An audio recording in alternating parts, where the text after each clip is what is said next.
Good day to you all. In this story, we'll be discussing the 1st to 5th chapter of Volume 1 of What If Maple Was Reincarnated in a Corrupted Fantasy World. This story was written by Ivan 2025 and published by Story Approved in Wattpad. I hope you enjoy it. Now, let's begin. Chapter 1. Ked logged off the game, ready for some much-needed rest. Tomorrow was school, and she didn't want to be late. She drifted off to sleep quickly, exhausted from the day's activities. When she awoke, she found herself in a strange room. The walls were rough stone, and the air was thick with a musty, unfamiliar scent. It was like something out of a medieval castle, a far cry from her usual bedroom. Ked was completely bewildered. How did she end up here? She glanced down at herself, surprised to see she was still wearing her game armor. The metal felt real, she can feel the against her skin. But there were no system menus, no health bars. It was as if she had somehow stepped directly out of the game, her virtual reality transformed into an actual, tangible experience. Her heart pounded in her chest. The only thing that felt different, besides her body feeling real and not like a game, was how light it felt. It was almost as if she was floating, her limbs unusually nimble. At first, she thought it must be a dream. She pinched herself, hoping to wake up. The pinch, however, was very real, a sharp pain that made her wince. This was not a dream. But how was it even possible? Ked wasn't the smartest person, but she wasn't stupid. She knew that something like this was impossible. Ked was still trying to process the strangeness of her situation when a blinding light erupted in the center of the room. It pulsed and swirled, coalescing into the shape of a human figure.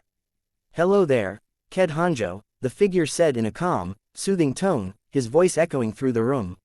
"Who are you?" Ked asked, her voice a shaky whisper. "I am a messenger of God," the light man said, his voice unfazed by her fear. "And I have brought you here for a reason." "And what is that reason?" Ked asked, her curiosity battling with her terror. "You see, Ked," the light man said, his voice taking on a more serious tone, "I have sent you to this world for a purpose. I believe you are capable of fulfilling it." "What purpose?" Ked asked, her mind racing. "To save this world," the light man said. "Save this world," Ked repeated, her voice barely above a whisper. Disbelief colored every word. How in the world was she supposed to do that? "Yes," the light man said. "You see, this world is ruled by an emperor. He is a menace, a ruthless tyrant. He has committed every evil deed imaginable." "That sounds horrible," Ked said, her stomach churning at the thought of such a ruler. "But why summon me here? Wouldn't it be better if you just sent someone from this world to deal with him?" Ked may have acted like a naive child at times, but she was smart enough to know that she had no connection to this world. She didn't belong here. "Well, you see," the light man explained, "there's something in this world called a power stone. This stone grants anyone who wields it unimaginable power, making them unbeatable by any mortal living here. That's why sending someone from this world wouldn't work. I can't break the rules of this world. The only way to end this tyranny is to call someone from another world, someone who follows a different set of rules." "Is that so?" Ked asked, her mind trying to grasp the complexities of the situation. "But why me?" "Because I believe you have what it takes to pull this off," the light man said, his voice laced with urgency. "I know I'm asking a lot, but this is simply the only thing I can do for this world." He bowed his head, slightly. "I'm willing to grant you any wish you desire. Just please, save this world." Ked pondered the request for a moment, weighing the enormity of the task against the potential rewards. "Once I'm finished," she asked, "will I be able to go back to my world?" "Of course," the light man replied. "And you'll also get any wish you want." Ked took a deep breath, her mind still whirling with uncertainty. "All right then," she finally said. "I'll do it." She wasn't entirely sure she could succeed, but she had to try. She couldn't let this world fall into despair. The light man was overjoyed by Ked's response. He beamed, a radiant glow emanating from his entire being. "Excellent," he exclaimed, his voice filled with relief. "Now, let me explain some things about this world." He began by explaining the Power Stone, the source of the Emperor's immense power. "This stone is made of pure power," he said. "Once a person possesses it, it will never leave them, not until they die. But there's a catch," the light man added, his tone becoming serious. "The stone grants the user a form of immortality. They can live for as long as they want without aging. It also gives them an incredible regenerative ability. They can heal from almost any injury. The only way to kill someone with the Power Stone," he continued, is to destroy all of their cells, to vaporize them completely, to the point where there's nothing left to regenerate from. He paused, allowing Ked to absorb this information. The Power Stone also has the power to manipulate the very concept of power in this world, he said. This is why the person who wields it is invincible. They can not only use all the power and abilities of this world, but they can also change the very laws of power itself. That's why, he concluded, we need someone from a completely different world, someone who follows a completely different concept of power, to be able to face him. No one in this world can do anything to someone who can manipulate the concept of power itself. Now, the Light Man continued, power and abilities in this world don't have a system like you're used to in your games. Here, power and abilities are a part of a person's soul. Once someone acquires a new ability, it becomes connected to their soul, which is why people with a lot of power and abilities have very strong souls. He paused, looking at Ked with a hopeful gleam in his eyes. But in your case, he said, you have a completely different power system. You have a system that the Power Stone cannot manipulate or obtain. Your abilities don't belong to this world, so the stone has no control over them. This is why, he explained, his voice full of conviction, you have a chance to beat this emperor. You are not bound by the rules of this world. You are a wild card, a force that can challenge the very foundations of his power. And then there's the matter of currency, the Light Man said, knowing that this would be important for Ked to blend in and avoid drawing unwanted attention. This world has 4 main types of currency: copper, silver, gold, and platinum. 1 silver coin is equal to 20 copper coins, he explained, 1 gold coin is equal to 50 silver coins, and 1 platinum coin is equal to 100 gold coins. Platinum coins are mostly used by kingdoms and nobles, he added, for large-scale negotiations or projects. The money comes in 2 forms, coins and plates, he said. Each plate is equal to 50 coins of that type. That was all the Light Man told Ked about this world. The rest, she would have to discover on her own. And by the way, the Light Man said, I will give you some new abilities to help secure your victory. Your system will be a little different from the one you had in the game. That's all I have to tell you. I should be on my way now. Good luck, Ked-san. With that, the Light Man vanished, leaving Ked alone in the stone room, faced with a daunting task and an overwhelming sense of responsibility. Ked remembered that the Light Man had told her to figure things out on her own. She closed her eyes and focused, willing the system to appear. And it did. It was different from the system she had used in the game. There were no levels, no health bar, just basic stats like strength, speed, durability, and mana. Her abilities, however, still had levels. She scanned her list of skills, and she had all of her old ones, but there were also a few new ones. Territory Fortress. Level 1. This ability allowed her to create her own base, either underground or on the surface. The people following her, and she herself, would be twice as strong while inside the fortress. Subordination. Level 1. This ability allowed her to gain subordinates. The person she used this ability on had to trust her first. Once they became her subordinates, they could never betray her, even if their lives depended on it. They also received stat buffs and a physical enchantment skill. Ked's eyes widened in surprise. It seemed the Light Man wanted her to build her own army to fight against the Emperor. Then a thought struck Ked, a thought she couldn't avoid. It was the thought of killing. She knew that killing would be unavoidable in this situation. She wasn't stupid enough to think she could save this world without taking a life. And the sad truth was, there was no way around it. This wasn't an anime or a novel. This was real life. This was reality. The rules of this world were simple. Kill or be killed, the strongest stood above the weak. She had to be able to kill without hesitation. The only way to do that was through real experience. She knew this, and it troubled her. She knew that if she hesitated, her chances of failure would increase dramatically. She might not even make it to the Emperor before she was killed if she couldn't overcome her hesitation. So she had to train. She couldn't be reckless and rush into this. She had to get stronger, gain more experience in fighting. This wasn't a game. This was reality. If she died, she died. Getting stronger was her top priority. Ked decided that she needed at least a year to train. She had a lot to learn, a lot of skills to hone, and a lot of inner demons to conquer. She needed time to prepare for the battle ahead. She began by going hunting, using her new abilities to hunt down animals and monsters.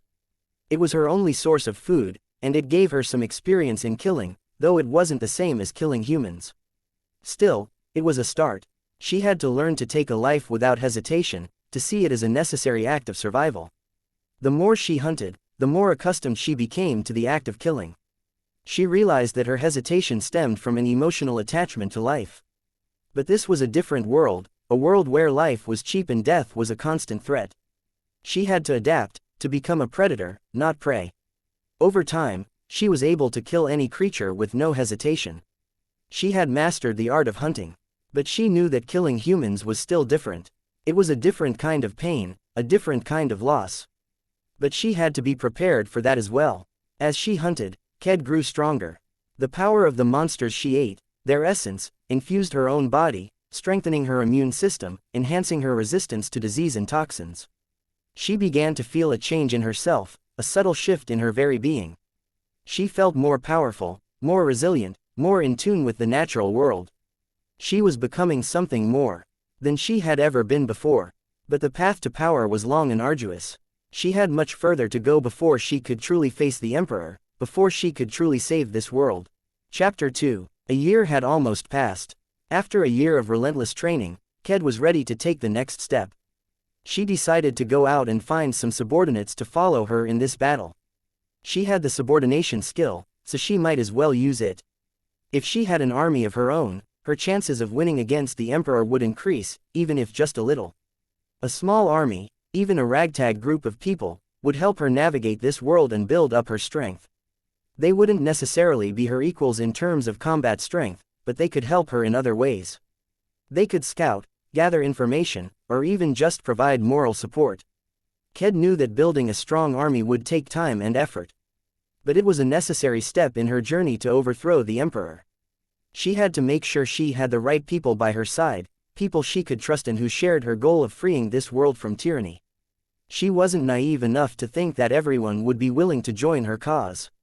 But she would find the people who were. She would find people who believed in her, who believed in a better world, and who were willing to fight for it. Ked knew from the information the Light Man had given her that the Emperor was incredibly powerful. With her current strength, she didn't think she could defeat him. Yes, she had an advantage. Her power system was different from the Emperor's, so he couldn't manipulate or gain control of her skills. That would be a huge problem if he could. So their battle would come down to who had more power, battle skills, trump cards, and experience. It was already clear that the Emperor had more experience, and she couldn't match him in that regard. The only thing she could do was increase her power and battle skills, and find a way to get her hands on some powerful trump cards if she wanted to actually win against the Emperor. Except for some of her trump cards, she was nowhere near ready to face him. For now, Ked was using her fortress as an underground base. She decided to keep it hidden for now. It could be moved once a year, but she wanted to keep a low profile. Her fortress was a good place to train in peace. No one could find her here. She only went out when she needed to get food and water. Otherwise, she stayed inside her fortress, training in the vast underground training ground. Her fortress had a built-in repair system, so if she accidentally destroyed a part of it, it would repair itself over time. She began practicing with her blade, the Crescent Moon. Before, she had only used it to activate Hydra and paralyze Shout. She'd never really used it in combat. She realized that in this world, she would need to learn how to use it. Over time, she improved her skills. She even unlocked another feature of the Crescent Moon in her shield, the Mirror of the Dark Knight. She could temporarily merge them and shape them into any weapon she wanted. There were no limits, and this was a good thing because it gave her more options in battle. Ked started hunting monsters with a katana or a bow. It was a different kind of challenge now that she wasn't playing a game. She was free from the restrictions and limits of the game, so her durability being incredibly high made her body had become extremely strong and tough, and as a result, her speed and strength had also increased dramatically. They were almost equal to her durability now. The first time she went out hunting, she noticed something strange. Her speed had increased to the point that she almost broke the sound barrier. She felt the air rushing past her as she moved, and she could see the shockwaves she was generating with each movement. It was a thrilling and terrifying feeling at the same time. She was a weapon of incredible power, but she still felt like she was just beginning to learn how to use it. A year had passed. Ked gathered her belongings, not much really, just a few monster skins and other odds and ends she could sell for some money. She had learned how to skin monsters and animals, and she had even acquired a skill from it, Butcher. It was a passive skill, technically just for cutting off meat with precision, but it came in handy. She went deep into the forest, hoping to find some kind of road or trail that would lead her to a village or town. She didn't want to go to a city just yet. The risks were too high there. For now, she wanted to find a place with a lower population, where she could observe and learn more about this world without attracting too much attention. She walked for hours, the forest canopy blocking out most of the sunlight. The air was thick with the scent of pine needles and damp earth. She tried to stay alert, listening for any sounds of danger. She was no longer the naive girl who had been summoned to this world. She was a warrior, a hunter, and she had a job to do. Ked continued deeper into the forest, and soon she encountered some weak monsters, goblins and orcs. She dispatched them easily, storing their bodies in her subspace, a kind of pocket dimension where time seemed to stand still. It was her replacement for the item box she had used in the game. The subspace was much larger than the inventory she had been used to, and it could store more items, even large ones. Later, she planned to skin the orc and dismantle it. Orc meat was really tasty, the most delicious she had tried in this world so far. She also planned to take the goblins' ears and teeth, which might sell well. Before she could do any of that, though, she needed to find a small civilization, a village or a town. Doing it in the forest was risky, with so many monsters lurking around. She might get jumped by a pack of monsters while she was working. Dealing with a few weak monsters wasn't a problem, but it was better to be safe than sorry. As darkness descended, Ked found herself still deep in the forest. This was the most dangerous time of day, when monsters became more aggressive at night, their strength doubling from the day. Though the monsters in this area were relatively weak and could be dealt with easily, she wasn't taking any chances. She had no time to waste fighting them. She needed to find a town or village soon. So she climbed a tree and began jumping from tree to tree, avoiding combat and wasting time. She moved with incredible speed, leaping from one branch to another almost immediately after landing. It was effortless, as if she had been doing this for years. Her agility and speed were impressive, a testament to the rigorous training she had undergone in her underground fortress. Ked continued leaping from branch to branch until it was almost sunrise, about an hour away. She was nearing the end of the forest border, and this was the first time she had been out of the forest since arriving in this new world. The open field was beautiful, a landscape of rolling green grass, colorful wildflowers, and scattered trees.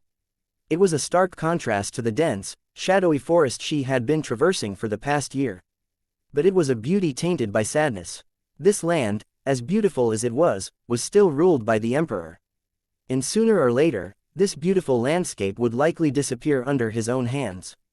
But Ked wasn't going to let him.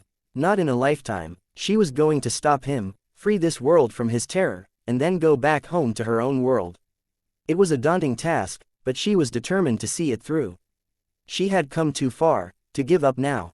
The Emperor's reign of terror would end, and this world would know peace again. She would make sure of it. As Ked looked at a road in the distance, she smiled. This meant that there was a civilization nearby. She just hoped it was a village or a small town, not a city or a kingdom. She needed a place to start, somewhere low-key where she could gather information without attracting too much attention.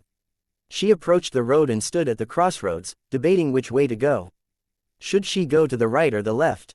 It was a simple decision, but it held a certain weight. She felt a sense of excitement mixed with a touch of apprehension. This was the first step in her journey to defeat the Emperor. She had to make the right choices, even if they were small. She had to trust her instincts and follow her path.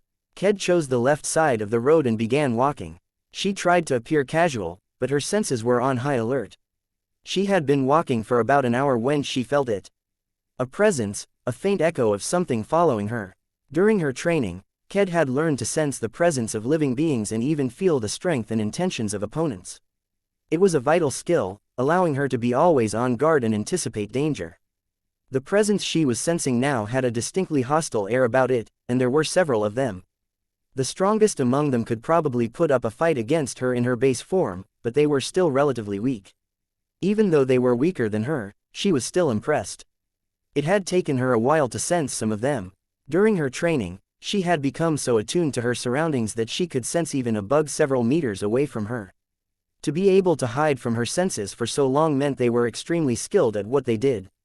Despite knowing they were following her, she continued walking as if she was oblivious to their presence. She wanted to see what they were up to and how far they would go. After a while, they reached a clearing, a small area where a few trees grew in the middle of an open field. At that moment, several figures emerged from the shadows, revealing themselves. Ked smirked. So, they finally decided to come out from hiding, she said to herself, a hint of amusement in her voice. She looked at the figures, her eyes holding a mixture of curiosity and amusement. So, you all finally came out, she said, a slight smile playing on her lips. I was starting to wonder if you were going to follow me all the way to the next town. Ked counted them. There were about 10 of them, all wearing black hoods or scarves, their faces obscured from view. They looked like bandits, straight out of some anime she had watched back in her world. She wasn't surprised. Bandits were common in this kind of world, especially in the more remote areas. So, you knew we were following you? One of them said, his voice gruff and suspicious.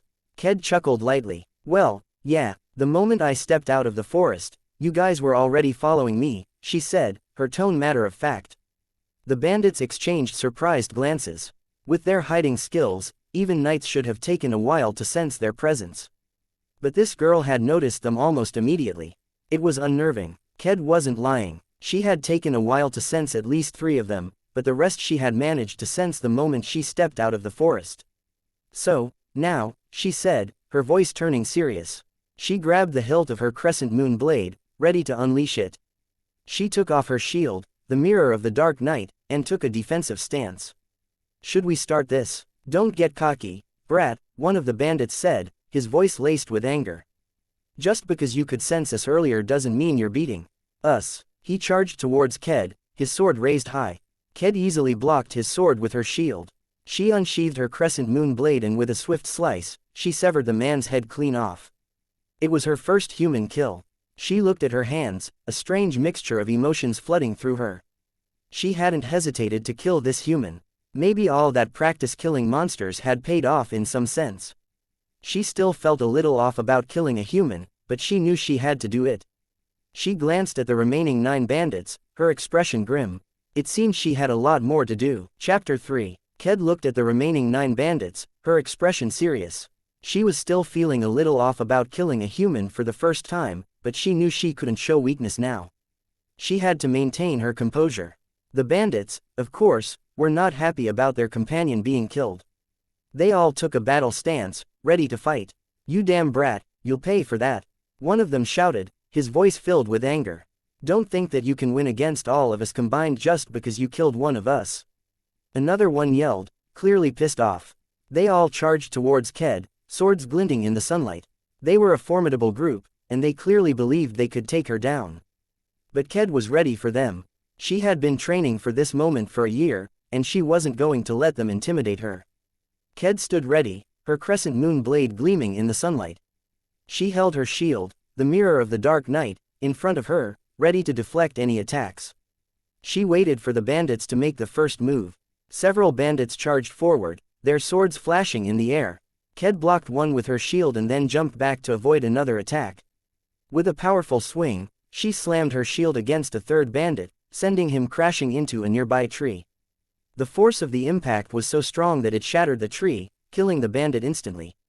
She saw another bandit swinging his sword towards her, but she ducked quickly, avoiding the blow. She then stabbed him in the chest with her crescent moon blade, killing him immediately. The remaining bandits jumped back, regrouping. They had already lost 3 of their companions to this young woman. This kid is stronger than we thought, one of them said, looking at their leader. Boss, what should we do? Retreat for now, the leader said. We can't beat her. Ked heard him and smirked. Do you think I would let you all leave just like that? She raised her crescent moon blade, and a purple aura began to glow around her. Purple energy started to form around the blade, growing larger and shaping into something like a 3-headed dragon. One of the heads wrapped around the bandits, trapping them. The other 2 heads positioned themselves on either side of them, ready to strike. The bandits were trapped, with no way to escape. They were outmatched. Ked walked closer to the trapped bandits, her expression serious. I'm a nice person, trust me, I am. But once you oppose me, then I'm merciless, she said, her voice calm but firm. In that moment, the bandits realized they had messed with the wrong person. The bandit leader, though, knew his fate. He didn't want to go out without a fight. He gripped his great sword, his face set in determination. He was going to take her on, even if it meant dying in the process. Seeing this, Ked smirked slightly. One of the heads of the three-headed dragon charged toward the bandits, avoiding the leader. As the dragon passed through them, the poisonous energy that made up the dragon seeped into their bodies, killing them instantly. Their skin turned purple as they dropped to the ground, lifeless. The three-headed dragon then disappeared, leaving only Ked and the bandit leader facing each other. The bandit leader was alone now. His only hope to survive was to take down this powerful young woman. But Ked didn't seem to be fazed. She was ready for him. Seeing his subordinates die so easily, the bandit leader felt a surge of fury. But he knew that he couldn't do anything about it. His opponent was on a completely different level than him. He was curious, though. Why did you keep me alive on that attack? He asked, his voice gruff. Ked looked at him. It's because I saw your eyes, she said. Even though you know your fate, you still have the will to fight, unlike your subordinates.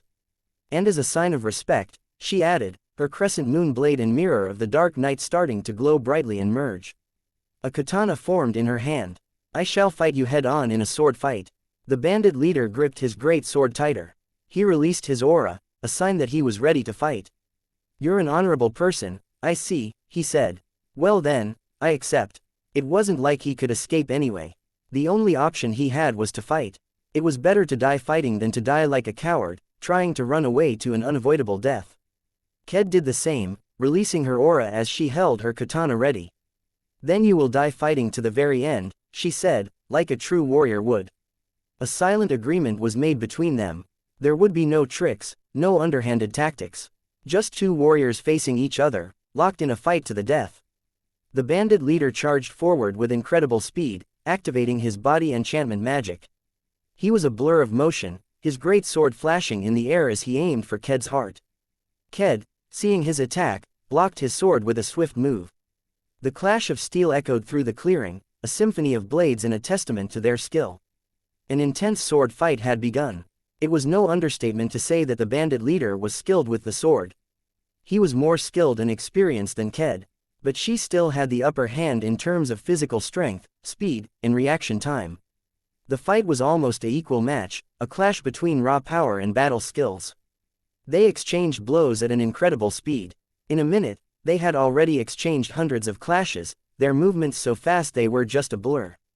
Ked swung her katana, aiming for the bandit leader's chest. He managed to block it, but the sheer force of the swing sent shockwaves through his arm. He struggled to hold his great sword up, his muscles straining. You're pretty skilled, I give you that, Ked said, but you can't win. I hope you know that. The bandit leader grunted, his face grim.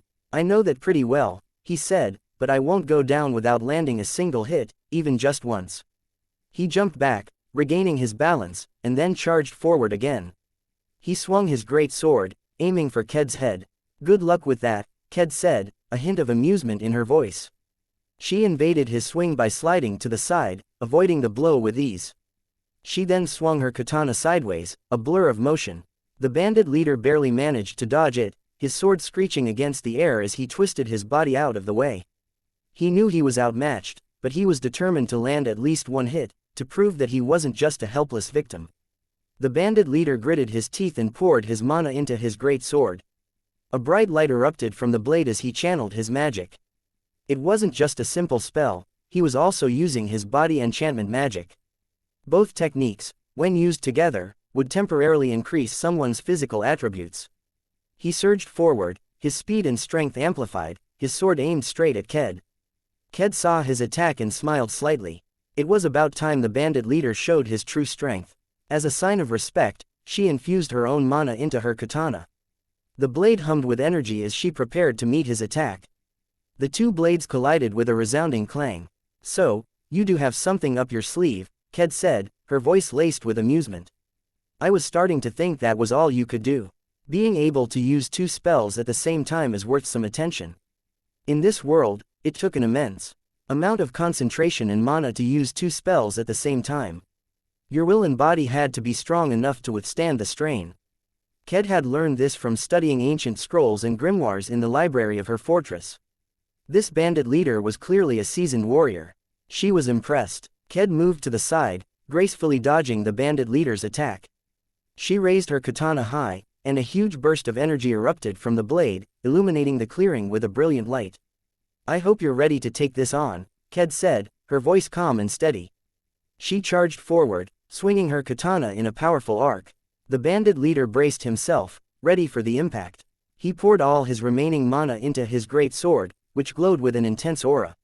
He braced himself to block her attack. The two swords clashed with a deafening clang. The impact created a shockwave that rippled through the air, flattening the surrounding trees and sending debris flying. A blinding explosion of energy erupted, filling the air with smoke and dust. When the smoke cleared, Ked was still standing, her form unyielding. The bandit leader lay on the ground, his body battered and bruised. He was barely alive. He looked up at Ked, his gaze weak. He saw a single, small drop of blood running down her cheek. There was a small cut on her cheek. In the last second of his attack, he had managed to send a blade of air slicing towards her face. Even with her incredible durability, she had been cut. The bandit leader smiled weakly, his eyes filled with a strange mix of pride and exhaustion. He had managed to land a hit. Even a small one, but a hit nonetheless. Ked wiped the small drop of blood off her cheek, her fingers brushing gently against the small cut. I'm impressed, she said, her voice filled with genuine admiration. You managed to make me bleed a bit. That's something few have managed to do. She then regenerated the cut. It healed instantly, leaving no trace behind. You managed to entertain me a bit, she then added, stand proud. You are strong. Despite her serious exterior, Ked felt a childlike joy in her heart. She had heard that line somewhere on the internet. She thought it sounded cool, so she wanted to use it here. It wasn't something she normally said, but she felt a need to acknowledge the bandit leader's strength. He had fought well, and she respected him for that. He had fought to the very end, even when he knew he couldn't win. He had given her a challenge, and she had enjoyed it. The bandit leader's eyes fluttered closed, and his body went limp. He was gone. Ked then stored his body in her subspace. She couldn't let the bodies rot on the road. She had already wasted a lot of time facing these bandits, and burying them would take even more time. It wasn't ideal, of course. It was pretty inhumane, but she had thought of burying them later. At least she wasn't leaving them to rot like some monsters that had been killed by someone. She had a long way to go, and she couldn't afford to waste time on trivial matters. She was on a mission to stop the Emperor, and she wasn't going to let anything, or anyone, stand in her way. Ked turned away from the clearing, her mind already focused on the road ahead. She had to keep moving, find a town or village, and gather information. She had a long way to go. Meanwhile, in a kingdom far, far away, a man sat on a throne, his dark figure silhouetted against the light of the torches lining the throne room. He wore long, crimson-red robes, his eyes glowing with an eerie red light. A dark blue stone is in his forehead. He stroked his long, white beard thoughtfully, a sinister grin playing on his lips. He watched his subordinates, a long line of men standing before him. His eyes blazed with an intense red light. He threw back his head and laughed, a cold, hollow laugh that echoed throughout the chamber. Chapter 4. Somewhere nestled in the heart of a sprawling forest, a village is located. This village is a community of farmers and fishers who lived a simple life. This is the village of Furch. The forest surrounding the village was home to only low-rank monsters, so the villagers didn't have to worry too much about being attacked. But they did have a few slayers, people who trained to fight monsters and protect the village and towns from them. Slayers were an important part of society. In the cities, the Slayers organization assigned the most talented slayers, mostly those from noble families. The commoners, those who didn't have a noble background, were usually left to protect villages and towns. There were still a few commoner slayers in the city, but they were mostly ignored. Most of the credit for successful missions went to the noble slayers, even if they hadn't done much to earn it. In the village of Furch, there were only 5 slayers. They formed a party called Lion Fang, and they were considered a B-rank party, meaning they were skilled but not yet at the top of their game. They were the village's protectors, and the villagers trusted them to keep them safe. The Lion Fang party consisted of 5 slayers: Ryan, Torin, Reese, Lyra, Alara. Ryan, the leader, was a skilled swordsman and the only A-rank slayer in the village. Torin was another swordsman, while Reese was a spearman, Lyra was an archer, and Alara was a mage. The Lion Fang was a B-rank party. This was mainly because only one is AA rank, which is the leader, 2 of the members were B rank, and 2 were C rank. To move up to A rank, at least 50% of the party needed to be A rank, and the rest needed to be B rank. They were a good team, but they needed more time and experience to reach that level. A party can have 4 members at minimum and of 10 at max. It was a rule set by the Slayers organization, and it was important for keeping things organized. Guilds were different. Guilds were teams of multiple parties, and they could have as many parties as they could support. Leading a guild was no easy task. It was expensive, and you needed a lot of leadership skills and charisma to manage multiple parties and keep them all working together. Establishing a guild was not a simple matter. Leadership was only one part of the challenge. The real difficulty came from the amount of money needed to support it. Guilds had to pay taxes, the amount depending on their size and the number of parties they had. They also needed to provide food for their members, both for daily meals and for long adventures. They had to buy supplies for quests, especially for those that took them outside the city, like escorting missions and dungeon raids. And then there was the cost of repairing weapons and armor after a long adventure, as well as the price of insurance for each member. Guilds were required to provide insurance, just in case a slayer died or was injured while on a mission. A guild that didn't provide insurance would be considered a crime, and the guild master would be sentenced to death.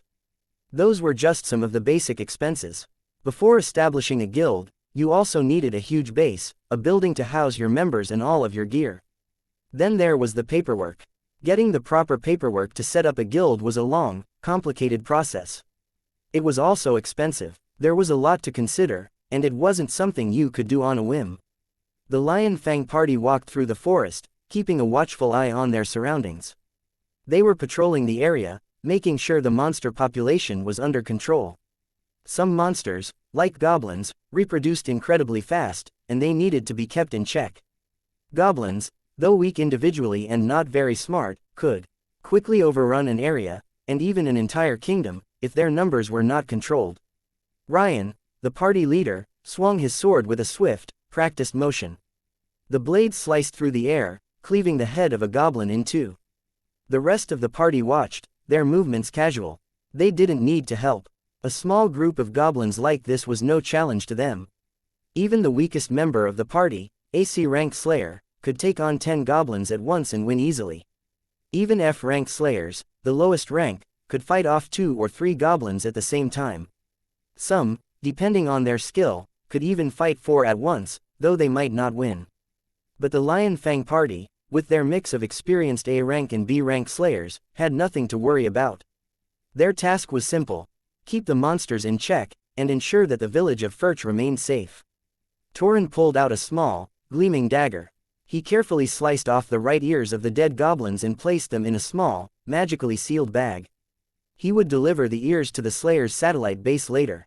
The Slayer's satellite base was a smaller, outpost of the main Slayers organization, which was located in each kingdom's capital city. The satellite bases were located in villages and towns throughout the kingdom, providing support and resources for the Slayers stationed in those areas. Once they were finished with the goblin ears, Alara raised her hands, a faint glow emanating from her fingertips. She muttered a few words, then launched a stream of searing flames at the goblin corpses. They ignited quickly, the flames licking at the bodies until nothing was left but ash. Alara made sure they were completely burned, leaving no trace behind. The bodies of the goblins, if left to rot, could attract other monsters, especially those from outside the forest. They could end up living in the forest, a dangerous situation for the village. Burning them was the best way to dispose of them, keeping the forest safe for both the villagers and the slayers. The Lion Fang party returned to the village of Furch, their patrol complete. They entered the village, their boots kicking up dust on the cobblestone path. As they approached the town square, they saw something: several knights, their armor gleaming in the afternoon sun, and a group of men dressed in official robes. One of the knights stepped forward, blocking their path. One of the men in the official robes approached Ryan, holding out his hand. "Greetings, Slayers," he said, his voice formal. "We are here on behalf of the Emperor. It is time for your annual tax collection." Ryan sighed. He knew this was coming. Every year, the emperor's tax collectors came to every village and town, demanding their share of the profits. Ryan reached into his bag and pulled out a pouch of coins. He handed it to the tax collector. The knights and tax collectors left the village, carrying with them half of the village's harvest, a huge pile of fish, and a bag of money. It was a heavy burden, both literally and figuratively. The villagers were required to pay a heavy tax to the emperor. Every year, they had to give up half of their harvest and catch to the tax collectors. They also had to pay a monthly tax of 3 silver coins per household. The tax collectors would visit the village each month to collect this tax. 3 silver coins wasn't a lot of money in the city. People in towns could easily find ways to make that much money. But for villagers, it was a huge burden. 1 silver coin was only enough to cover a week's worth of basic needs. To pay their taxes, they needed to gather at least 8 silver coins a month, leaving them with little left over to live on. If they didn't pay their taxes, they risked being arrested, or even sentenced to death. The emperor's laws were harsh. This was one of the main benefits of joining a slayer's guild. The guild master would pay the party's taxes, leaving the members to only worry about their household taxes. Guilds also provided their members with more job opportunities, giving them ways to earn money outside of just fighting monsters. Of course, they had to give 50% of their earnings from each quest to the guild, but it was still better than going solo or not joining a guild at all. The Lion Fang party walked into the Slayer's satellite base, a simple, one-story building in the village. They gave the goblin ears to the receptionist, a gruff, middle-aged woman with a tired smile. The receptionist thanked them, noted their names in a ledger, and handed them a small pouch of coins for their reward. The party then walked to the tavern, a dimly lit, cozy place with the scent of ale and wood smoke. They sat down at a table in the corner, a small, round table with a worn wooden top. They ordered a pitcher of ale, and they each filled their mugs.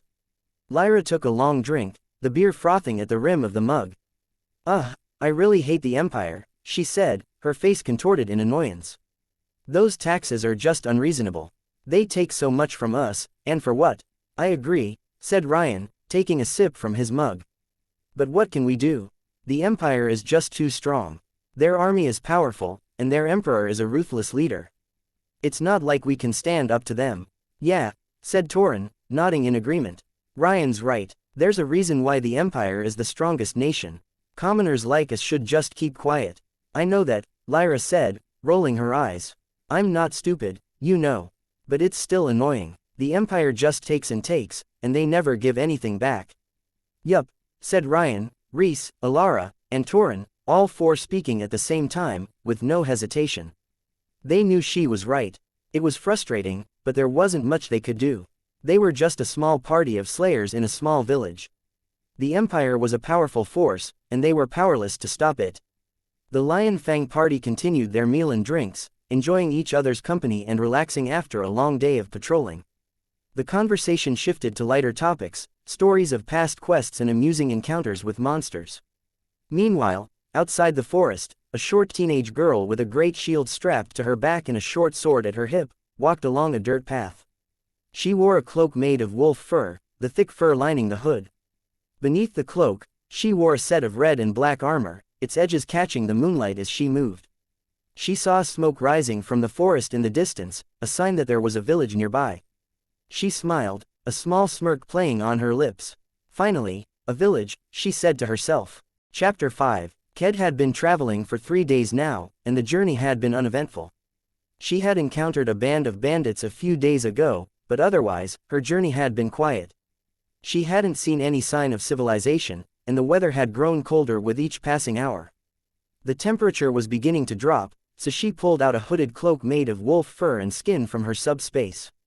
She had killed a wolf a few weeks ago, and she had used its fur to make a cloak, just to pass the time. It wasn't the most stylish garment, but it did the job.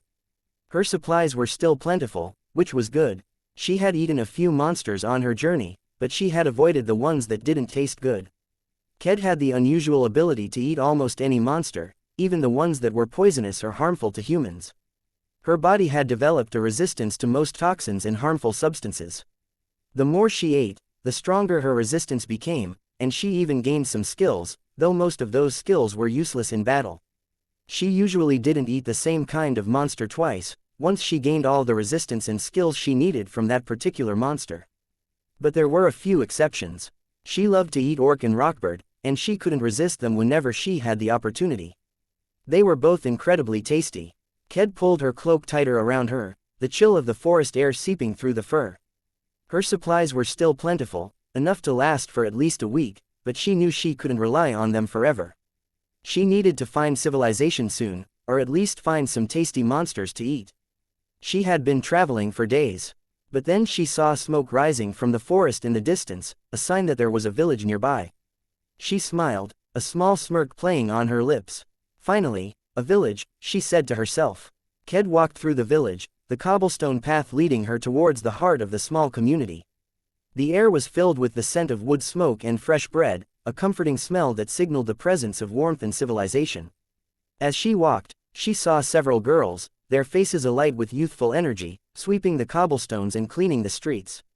A few of them were talking and laughing as they worked, and others were heading inside their homes.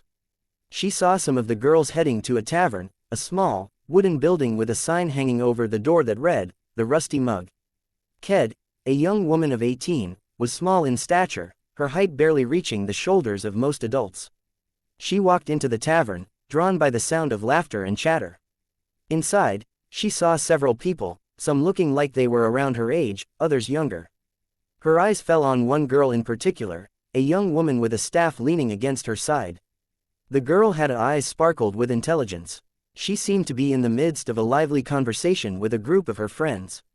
Ked smiled. 5 pairs of eyes turned to look at Ked as she entered the tavern. One of the men, a tall, broad-shouldered man with a friendly face, rose from his seat and approached her. "Hello," he said, his voice warm and welcoming. "I haven't seen you around here before. Did you just arrive in the village?" He was in his early 30s, with a few lines etched around his eyes, a sign of a life spent in the wilderness. "Yes, I just arrived. I've been traveling for a while," Ked replied, her voice soft but clear. "Is that so? Well, if you're looking for a place to stay, there's an inn near the Slayer's base," the man said. "It's a decent place, and they usually have rooms available." "Thank you," Ked said. "By the way, may I know your name?" "Oh, where are my manners?" the man said, chuckling. "My name is Ryan. I'm the party leader of the Lion Fang party." He extended his hand. Ked hesitated for a moment, about to reveal her real name, but she stopped herself. Instead, she used the name she had chosen for this world. "Maple," she said, shaking his hand. "My name is Maple." "All right then, Maple, nice to meet you," Ryan said, smiling. "Are you a slayer by any chance? I mean, you have that great shield on your back." Ked frowned. She had never heard the term, slayer, before. She had spent her life in this world in the forest, and she had only recently left there. But based on Ryan's tone, she guessed it was something like an adventurer, a term she was familiar with from the anime and manga she used to read in her old world. "Sorry," she said, trying to come up with an excuse. "I don't know what slayers are. This is my first time leaving my home. I was born and raised deep in the forest. I've never really had any contact with the outside world." "What, you live in the deep forest?" One of Ryan's companions, a young man with a mop of brown hair, asked, his eyes wide with curiosity. "And you are?" Ked asked, her eyes shifting to the man. "Oh, this is Torin, my party member," Ryan said, introducing the man. "Is that so?" "Yes, I live in the forest. I've never traveled or heard anything about the outside world until now." "Well, except for what I've read in books," Ked explained. "So you don't have any money, and you don't know much about the world beyond the forest?" Ryan asked, his voice tinged with sympathy. "Yes," Ked said, nodding. "That's why I decided to leave home. I wanted to see what was out there. I took my grandma's armor and weapons and set out on my journey." "Well then," Torin said, "how about you stay at our place for now, until you find a way to earn some money?" The other members of the party nodded in agreement. They left the tavern and walked to their house, a 2-story building made of wood and stone. It was spacious, with a large living room, a well-equipped kitchen, and several bedrooms. They had an extra room for guests, and they decided to offer it to Ked. It was the least they could do for a girl who had just arrived in their village, with no money and no knowledge of the outside world. "Thank you very much for letting me stay. I swear I will repay you someday," Ked said, her voice filled with sincerity. "No problem," Kid, Ryan said, giving her a reassuring smile. Get some rest. He and the other members of the Lion Fang party left the room and went to their own beds. Ked watched them leave, a small smile curving her lips. She didn't like lying to people, especially not to those who were kind to her. But she knew it was necessary. It was a secret she had to keep, at least for now. She was here to save the world, and she couldn't let anyone know her true purpose. But meeting people like Ryan and the others, people who were kind and generous, people who deserved to live peacefully, had only strengthened her resolve. She would defeat the Emperor. She would secure a better world for people like them. She would bring peace to this world. She closed her eyes, her mind filled with the image of the Emperor's cruel face, and she fell asleep, dreaming of a world free from his tyranny. That's all for today. I hope you guys enjoyed the story. If you enjoyed this kind of what if scenario, please leave a comment. I'll read every single one. And don't forget to like and subscribe and hit that notification bell so you don't miss a new video. If you want to submit your own fanfic story to be featured on the channel, let me know. That's all for now. Goodbye.